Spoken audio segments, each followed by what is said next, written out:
Mimi kwa jina naitwa Kusirie Ukio. Kwa sasa natumika kama mganga mkuu wa mkoa wa Pwani, lakini kwa nafasi nilikuja nayo ni mwakilisha katibu tawala wa mkoa, ambaye kutokana na majukumu mbalimbali angetamani kuwepo hapa na anathamini uwepo wenu hapa, lakini kutokana na hayo majukumu basi imebidi tupeane nafasi na maelekezo na majukumu, kila mmoja jambo lake pia liweze kwenda, lakini anatambua uwepo wenu, anatambua uwepo wa mafunzo haya na anathamini pia uwepo wenu. Sasa kutokana na kwamba ninamwakilisha, labda kwa ruksa yenu niombe nisome kile ambacho ametaka mkipate kutoka kwake kwa ajili ya kuanzisha mafunzo haya, lakini kama kutoa mwongozo kwa namna ambavyo mafunzo haya yanatamani yawepo na matokeo yake yatakuwa nini.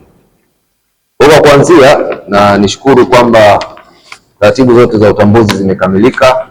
Natambua uwepo wa kila mmoja wenu, lakini awali ya wote pia napenda kumshukuru Mwenyezi Mungu kwa kutujalia hali na afya njema kutuweza kukutanika hapa kwa ajili ya uzinduzi rasmi wa mafunzo haya ya siku 5 kuhusu usimamizi, uendeshaji na uboreshaji wa tovuti za serikali katika mkoa wa Pwani na halmashauri zake.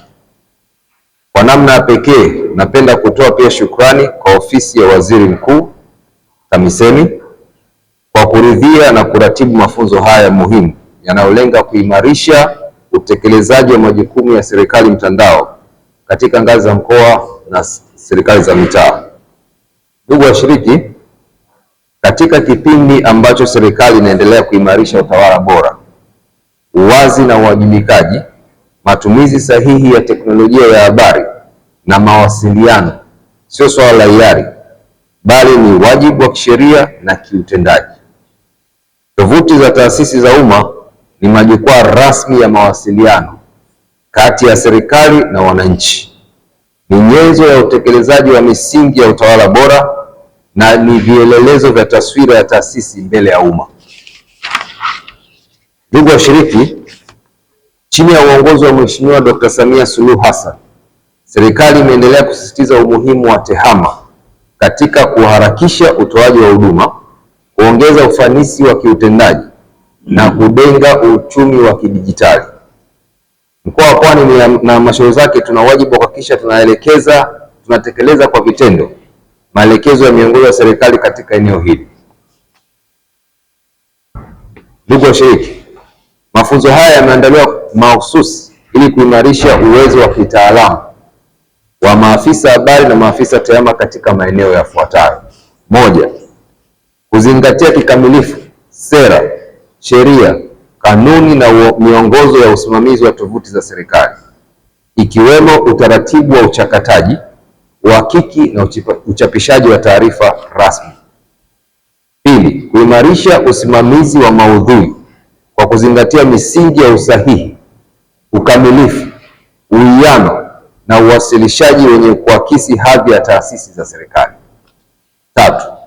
Kuhakikisha usalama wa mifumo na taarifa kwa kuzingatia kanuni za msingi za usalama wa mtandao, udhibiti wa watumiaji, uhifadhi wa nakala rudufu na mipango ya urejeshaji wa mifumo pale panapotokea hitilafu. 4. Kuboresha upatikanaji wa matumizi ya tovuti kwa kuzingatia viwango vya kitaalamu vinavyohusu muundo wa taarifa, urahisi wa matumizi na upatikanaji kwa makundi mbalimbali ya watumiaji. Na 5 na mwisho katika malengo, kuanzisha utaratibu madhubuti wa ufuatiliaji na tathmini ya utendaji wa tovuti kwa kutumia takwimu na vielelezo vya kupima matokeo ya kazi. Ndugu washiriki, ni vyema kutambua kuwa uwajibikaji katika usimamizi wa tovuti ni wa pamoja, lakini una mgawanyo wa majukumu ulio wazi. Maudhui yasiyo sahihi yanaathiri uaminifu wa taasisi, mfumo usio salama unaweka taarifa za serikali katika hatari, na ucheleweshaji wa uwasilishaji wa taarifa unapunguza imani ya wananchi kwa serikali yao. Hivyo basi, mafunzo haya yanapaswa kuonekana kama sehemu ya kuimarisha utamaduni wa uwajibikaji, weledi na nidhamu ya kazi katika matumizi ya mifumo ya kidijitali. Napenda kusisitiza yafuatayo. Moja, kila halmashauri iandae mpango kazi katika mahususi wa kuboresha tovuti yake mara baada ya mafunzo haya.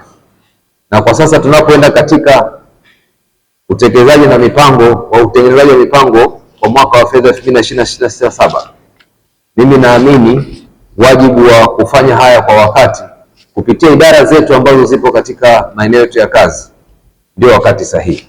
Na sisi kama idara ya afya tunakumbuka tulikuwa tunawasiliana na kiongozi hapa, tulijaribu jambo fulani, lakini tumeona kwamba bila kuwa na bajeti inayoeleweka hatuwezi kufanikisha yale ambayo tunataka jamii yapate kwa kupitia sekta ya afya au taasisi nyingine.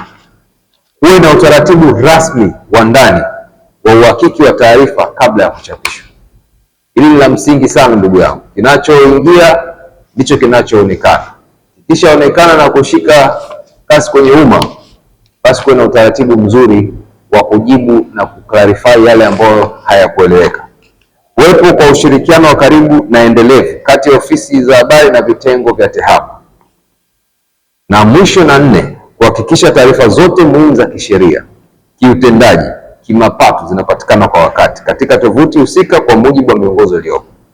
Lakini kama mnavyotambua pia mkoa wa Pwani ni mkoa wa viwanda. Tovuti hizi zinatakiwa wazungu wanasema ziakisi fursa na strategic advantages zilizoko katika mikoa, katika halmashauri zetu.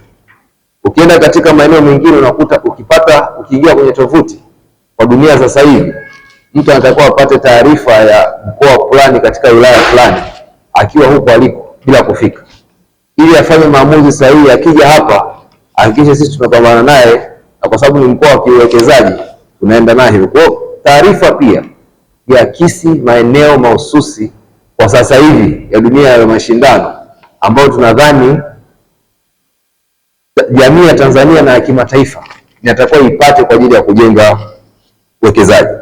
Ni matarajio ya uongozi wa mkoa kuwa baada ya kukamilika kwa mafunzo haya tutashuhudia maboresho yanayoonekana katika ubora, muundo, usalama na ufanisi wa tovuti za halmashauri zote.